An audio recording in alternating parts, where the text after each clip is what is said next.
Hello, good morning, welcome to Discovery Learning. मैं धीरज कुमार। आज का मेरा टॉपिक है चीन का आर्थिक उत्थान, यानी चीन जो है आर्थिक गतिविधि में कैसे आगे आया। जो सेकेंड वर्ल्ड वार के बाद 1945 में सेकेंड वर्ल्ड वार जो है खत्म होता है, उसके बाद जो है सारे देश आर्थिक गतिविधि के होड़ में सामने आता है। सब जो है अपना आर्थिक विकास करने का प्रयास करता है और आर्थिक विकास करके देश को आगे ले जाने का प्रयास करता है। इसमें कैसे चीन का क्या भूमिका है, चीन कैसे जो है अमेरिका को अभी टक्कर देने के रूप में सामने आया है।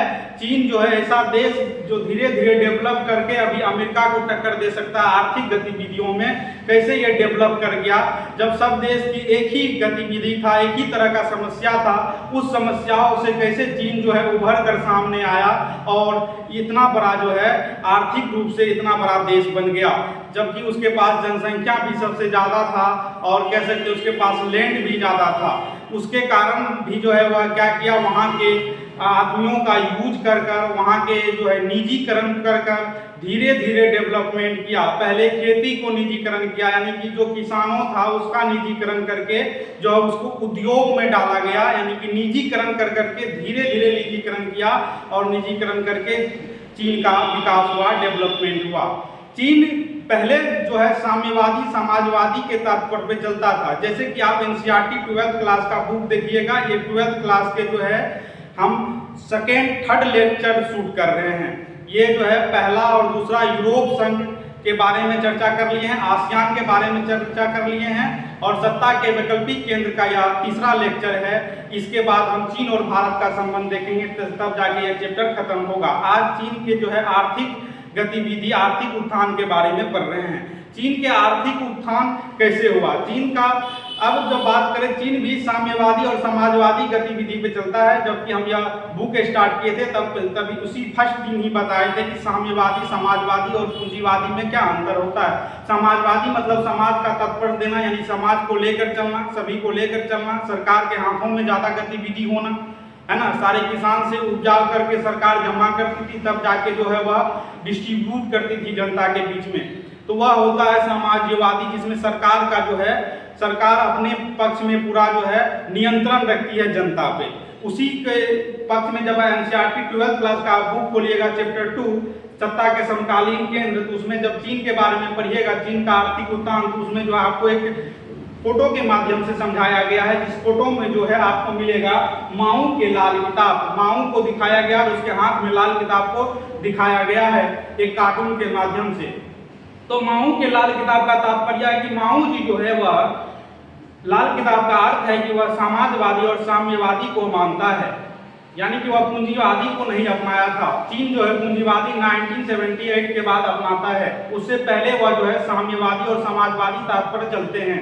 समाजवादी और साम्यवादी तर्ज पर चलने के कारण चीन का जो है धीरे धीरे डेवलपमेंट होता है, यानी कि तेज गति से रफ्तार से वहाँ का विकास, वहाँ का डेवलपमेंट नहीं होता है जब तक वह पूंजीवादी व्यवस्था को नहीं अपनाते हैं। हम जब है पहले चैप्टर में ही पढ़ चुके हैं कि शॉक थेरेपी क्या होता है। कि शॉक थेरेपी होता है आघात पहुंचाकर उपचार करना, यानी कि तेजी से समाजवादी और साम्यवादी को व्यवस्था को छोड़कर पूंजीवादी की तरफ जो है रुख करना।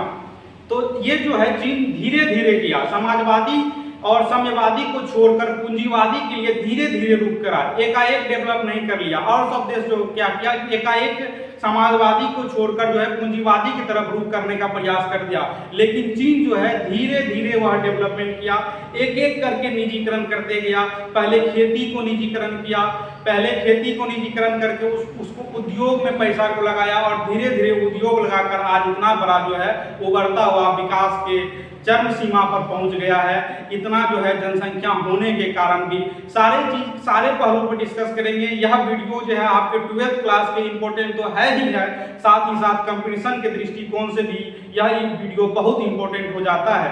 तो मेरी बातों को आप ध्यान से सुने और इस पर जो है आप अपना अमल करें और यहाँ से जो भी क्वेश्चन आपके एग्जाम के से बनेगा वह सब आपको जो है आसानी से उसको सॉल्व कर पाइएगा और बहुत सारी बात बताएंगे जो कि आप लिख सकते हैं एग्जाम में आसानी से, कोई परेशानी नहीं होगी। तो मेरा आज का टॉपिक है कि चीन का आर्थिक उत्थान, चीन का अर्थव्यवस्था का उत्थान कैसे हुआ। ये अभी तीसरी सबसे बड़ी जो है तीसरी सबसे बड़ी केंद्र बन गया है आर्थिक के मामले में। पहले जैसे पढ़े कि अमेरिका है फर्स्ट, उसमें दूसरा जब आया तो यूरोपीय संघ आया, और यूरोप संघ के बाद आसियान भी आया है, एशिया के कुछ देश मिलकर, है ना, पूर्वी और दक्षिणी देश मिलकर आसियान बनाया। उसी प्रकार जब हम पढ़े थे यूरोपीय संघ, तो यूरोपीय संघ ने बताए 27 देश है और आसियान ने बताए 10 देश है। तो ये आप याद रखना है कि 10 देश कौन कौन है और 27 देश कौन कौन है। यूरोपीय संघ हम पढ़ाए हैं, आसियान हम पढ़ाए हैं। ये नहीं होता तो हम जो है ये दोनों वीडियो का लिंक जो है आई बटन में ऊपर में हम लगा देंगे। आप जो है इस चैप्टर का 2 वीडियो जो है 2 लेक्चर पहले का वह हम आई बटन में लगा देंगे, आप उसको अवश्य देखिएगा। पहले यहाँ से कंटिन्यू करते हैं, इसको समझते हैं। तो चीन की अर्थव्यवस्था का उत्थान, चीन का जो अर्थव्यवस्था का उत्थान होता है 1949 में माओ जो होता है ये रिपब्लिक कराता है, रिपब्लिक कराता है माओ, और यह जो है एक तरह से राष्ट्रपति के तौर पर कह सकते हैं प्रधानमंत्री का पावर रखने वाला माओ होता है। और माओ का किताब का जो है लाल किताब उसके हाथ में दिखाया गया जिसका साम्यवादी और साम्यवादी से तात्पर्य है। और हुम की पूंजी प्रस्थ की लाल टाई, उसको लाल टाई सूट में दिखाया गया, मतलब वो पूंजीवादी को जो है अपना लिया गया है। यही दोनों का अर्थ है। तो 1949 में जो है माओ के नेतृत्व में हुई साम्यवादी क्रांति के बाद चीनी जनवादी गणराज्य की स्थापना के समय यहाँ की आर्थिक सोवियत मॉडल पर जो है आधारित थी। तो सोवियत मॉडल आप जानते हैं कि सोवियत संघ का खुद जो है विघटन हो गया। सोवियत संघ का विघटन कब हो गया? 1991 में विघटन हो जाता है सोवियत संघ का। सोवियत संघ का विघटन होने का कारण क्या था कि उसमें टोटल 15 देश था, रूस का माना जाता था और सब देश का नहीं माना जाता था, और बहुत सारे कारण थे, हमने बताए हैं क्लास में।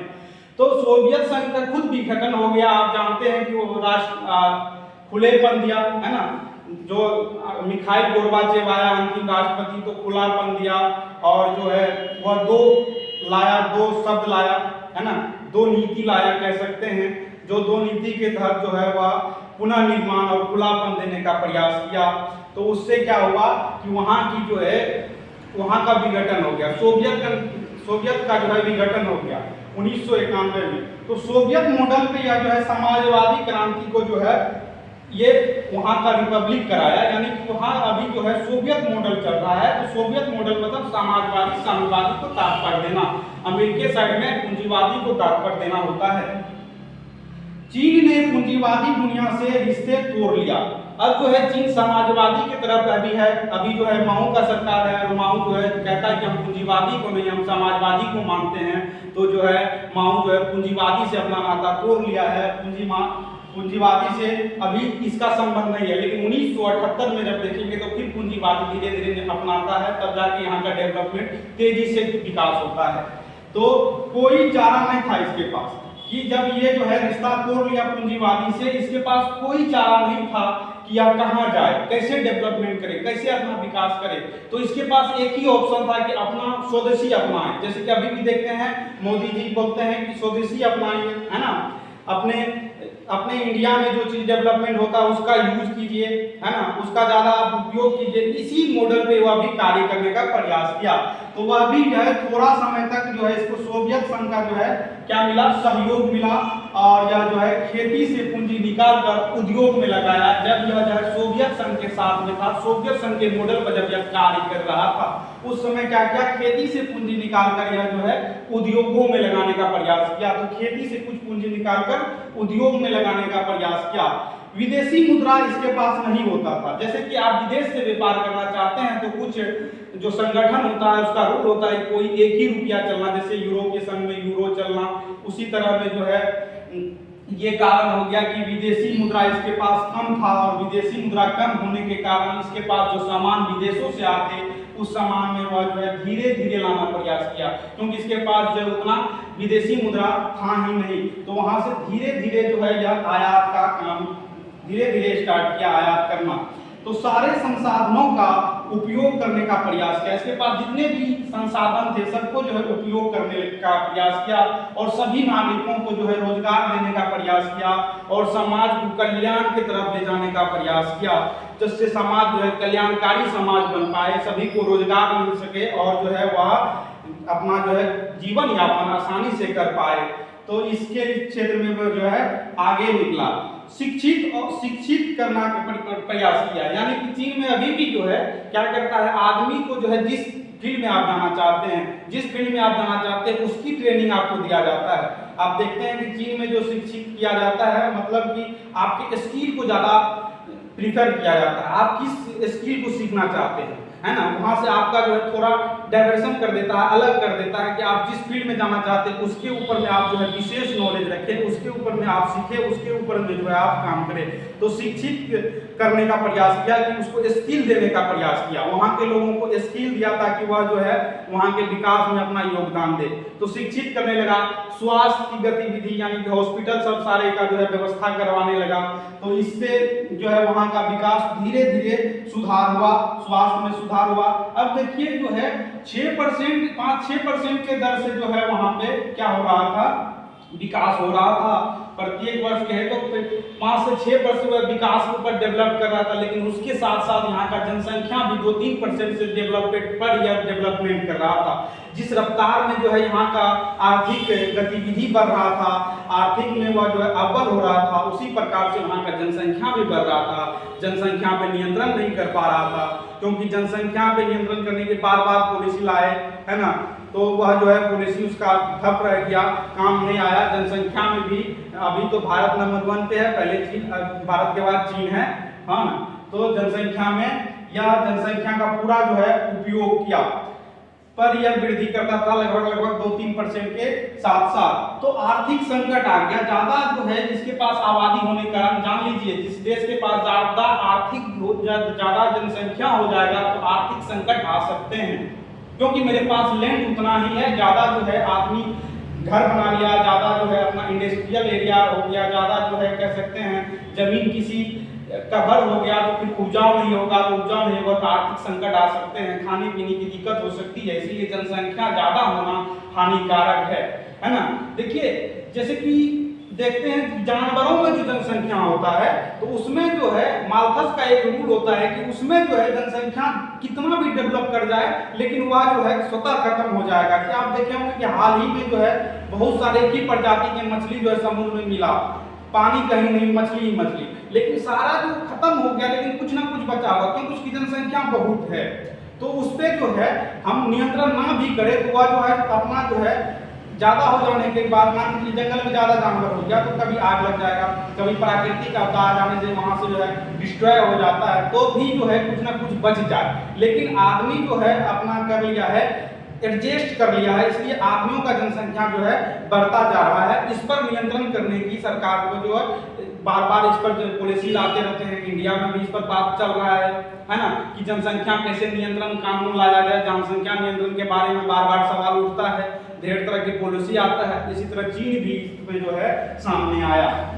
तो आर्थिक संकट आने के कारण जो है औद्योगिक उत्थान में जो है तेजी नहीं दिख रहा था, उद्योग तेजी से नहीं हो रहा था, विकास तेजी से नहीं हो रहा था, डेवलपमेंट तेजी से नहीं हो रहा था। यहाँ के प्रति व्यक्ति आय का, इनकम का सोर्स बहुत कम हो गया था, वह जो अपना जीवन यापन सही से नहीं कर रहा है। देखिए अभी हम बता रहे हैं चीन कैसे जो है वह डेवलपमेंट करना चाह रहा है लेकिन कर नहीं पा रहा है। क्यों? क्योंकि उसकी जनसंख्या ज्यादा होने के कारण। तो पहले इसके ऊपर आता है कि जनसंख्या नियंत्रण करे, नहीं तो जनसंख्या इसके पास है उसी का यूज किए, तो उसी का यूज किया, जनसंख्या का यूज किया। देखिएगा आप जनसंख्या, हम चीन का जो है कितना बार चीनी हिंदू भाई भाई किए, अभी चाइना बायकॉट करते हैं। मजे की बात जानिए, चाइना बायकॉट का जो है टी शर्ट वह खुद बनाया, चीन बनाया और भारत में ज्यादा बिका। तो ये आप जो है सोचने वाली बात है। तो इसी तरह से देखिए यह जो है प्रति व्यक्ति आय यहाँ का कम हो गया। 1970 में जो है यह जो है नीतिगत निर्णय लिए, कुछ नीतिगत निर्णय लिए कि कैसे विकास हो, है ना। सोवियत संघ मॉडल से थोड़ा इसका मन चला कि यहाँ से जो है हटना चाहिए हमको, तब जाके मेरा डेवलपमेंट हो सकता है। 1972 में अमेरिका के संबंध, यानी 1972 में यह जो एकात्मवाद, यानी कि हम अकेला रहते हैं, अकेला सब चीज करेंगे, हमसे संभव नहीं हो पाएगा, अब इसको लग गया कि हमको किसी ना किसी देश का सहायता लेना होगा। तब जाके 1972 में ये जो है अमेरिका के पास जाते हैं और अमेरिका से जो है आर्थिक मदद के तौर पर ये प्रयास करते हैं कि हमको वहां से आर्थिक मदद मिले। तो इसका एकांतवास खत्म हो जाता है, यानी अकेले का कार्य करना, अकेले डेवलपमेंट करना, ये इसका जो है ये आपका एकांतवास ही होता है, ये इसका खत्म हो जाता है। अमेरिका से यह जो है हाथ मिलाता है और अमेरिका इसको जो है सपोर्ट सहयोग करता है। 1978 में चीनी जो है खुला द्वार कर दिया, यानी व्यापार करने के लिए इस यहाँ पे आदमी को जो है जो भी इंडस्ट्रियल लगाना चाहते हैं फैक्ट्री फार्म वह आके लगा सके, उसके लिए वह जो है खुला छूट दे दिया, उसको कहते हैं खुली द्वार। तो 1978 में यह पूर्ण रूप से पूंजीवादी को अपना लिया। 1978 में जो है वह खुले द्वार की नीति अपनाया और सॉफ्ट थेरेपी के विरुद्ध जा गया। सॉफ्ट थेरेपी का मतलब होता है कि सॉफ्ट थेरेपी होता है कि समाजवादी और साम्यवादी को त्याग कर पूंजीवादी में डायरेक्ट इंटर कर जाना, लेकिन यह चाहा कि हम सॉफ्ट थेरेपी को जो है विरुद्ध थोड़ा गया।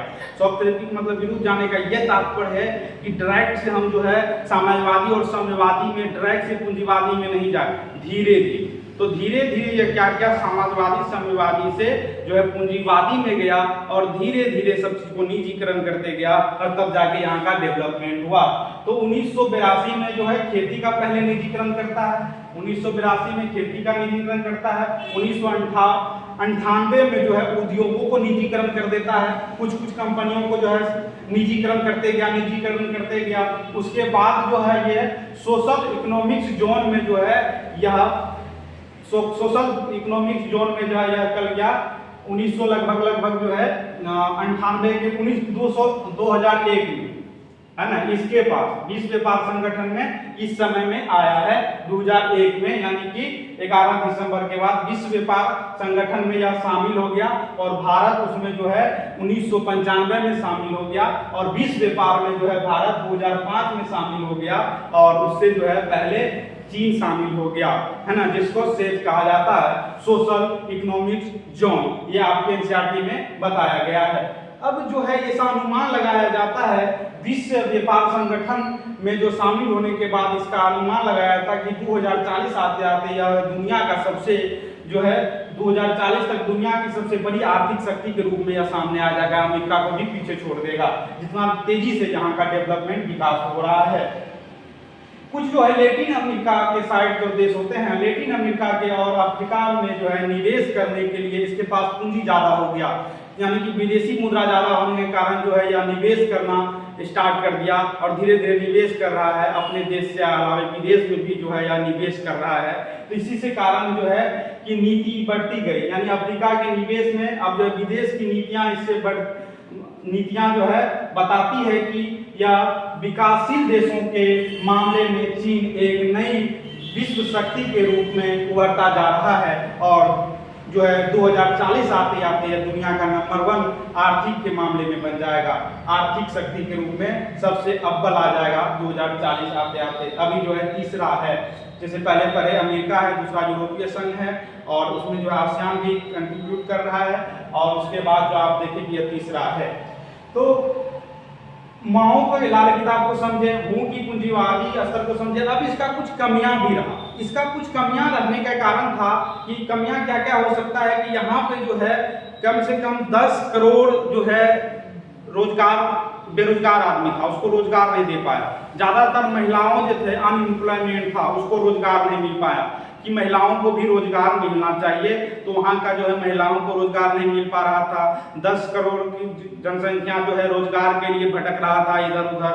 तो इससे जो है और क्या हुआ कि कह सकते हैं कि सबको जो है आर्थिक समान नहीं मिला, सबको जो है कहते हैं आर्थिक विकास तो हुआ, आर्थिक विकास का ये नाटकीय मॉडल आपने देखा, ये नाटकीय मॉडल जो है प्रस्तुत किया गया, लेकिन इसमें सभी लोगों को पर्याप्त लाभ नहीं मिल पाया।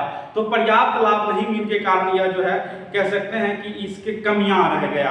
तो कह सकते हैं कि आर्थिक या नाटकीय प्रक्रिया जो हो गया है ना, नाटकीय प्रक्रिया में जो है यहाँ के कमियां रह गया कि इस नाटकीय विकास में हर कोई को लाभ नहीं मिल पाया, हर एक व्यक्ति को लाभ नहीं मिल पाया और 10 करोड़ बेरोजगार जिसमें ज्यादातर महिलाएं शामिल थे उसको रोजगार नहीं मिल पा रहा था, बेरोजगारी थी। और पर्यावरण के नुकसान और भ्रष्टाचार भी देखिए, कोविड आया तो पर्यावरण नुकसान वहां पे है, वहीं से आता है। तो ज्यादा पर्यावरण को नुकसान पहुंचाइएगा तो आपको जो झेलना पड़ेगा, है ना, तो झेलना पड़ रहा है, तो पर्यावरण को नुकसान पहुंचाता है। भ्रष्टाचार बढ़ गया, लोगों के बीच आर्थिक जो है फासला हो गया, कोई ज़्यादा अमीर कोई ज़्यादा गरीब हो गया, तो इसके कारण से क्या हो गया कि यहाँ के जो है ये कमियां हो गया। लेकिन ये सब के बावजूद भी वह जो है अभी डेवलपमेंट कर रहा है। डेवलपमेंट करते करते जो है भारत और चीन के बीच संबंध पढ़ेंगे। भारत और चीन के बीच संबंध, ये नेक्स्ट लास्ट टॉपिक होगा इस चैप्टर का। भारत और चीन के संबंध में देखेंगे कि आपको इंटरनेशनल बॉडी हमारा जो है क्या पड़ोसी देश हो जाएगा। पड़ोसी देश होने के कारण जो है क्या होता है कि बार बार टकराव होता है ना। बार बार टकराव होने के कारण जो है बार बार इसमें समझौते होते हैं। अब एक छोटी सी बात आप समझ लीजिए कि जैसे मान के चलते एक अमेरिका ले लेते हैं, एक समझ लेते हैं चीन ले लेते हैं, और एक पाकिस्तान ले लेते हैं, एक भारत ले लेते हैं। 4 देश हुआ, तो चारों देश में कैसा कैसा चलता है। जैसे अमेरिका जो है भारत को सपोर्ट कर रहा है और चीन जो है धीरे धीरे पाकिस्तान को सपोर्ट कर रहा है। कि आप बात को समझ लीजिए कि चीन हमको जो है भारत को चारों ओर से घेरने का प्रयास कर रहा है। मेरे जो पड़ोसी देश है, पाकिस्तान हो गया, भूटान हो गया, अफगानिस्तान हो गया, नेपाल हो गया, ये सबको आर्थिक सपोर्ट देता है ताकि भारत, उसको लगता है कि एशिया का एक ऐसा ही देश मात्र है भारत जो हमको जो है आर्थिक गतिविधि में पीछे छोड़ सकता है। इसीलिए भारत को चारों ओर से घेरने का प्रयास करता है। भारत के जितने भी पड़ोसी देश है उसको आर्थिक मदद देता है, और कहता है पाकिस्तान को भी आर्थिक मदद देता है। बहुत सारे कर्ज जो है चीन का पाकिस्तान पे पड़ा हुआ है, और हमको भी जो है अमेरिका सपोर्ट करता है। वह समझता है कि यहाँ इसको सपोर्ट किया जाए तो जो है यह जो है जो चीन गतिविधि उभर रहा है तो इसको जो है इसका कंपटीटर है, इसका कंपटीटर भारत ही है, ऐसा समझता है। इसीलिए और चीन चाहता है कि हम पाकिस्तान को आर्थिक गतिविधि देकर जो है यहाँ के आर्थिक गतिविधि को रोक सकते हैं। ज़्यादा डेवलपमेंट जो तेज़ी से कर रहा है इसको आर्थिक नुकसान पहुँचकर, कुछ ना कुछ क्षति पहुँचाकर जो है यहाँ इसको विकास को थोड़ा देर के लिए कम कर सकते हैं। तो इस तरह से जो है नीति अपनाया जाता है। आप बात को समझ लीजिए। आज पढ़े चीन का अर्थव्यवस्था का आर्थिक उत्थान, और इस चैप्टर का 2 लेक्चर हमने आपको यूट्यूब पे प्रोवाइड कर दिया है, जो कि यूरोपीय संघ और आसियान हो गया। और आज हमने बात किया चीन के अर्थव्यवस्था का उत्थान, और नेक्स्ट टॉपिक मेरा रहेगा चीन और भारत के संबंध, जिसमें चीन और भारत के रिलेशन को समझेंगे कि कैसे कैसे कब कब क्या हुआ। तो आज यहीं तक रखते हैं, मिलते हैं फिर किसी नेक्स्ट वीडियो में। तब तक के लिए जय हिंद।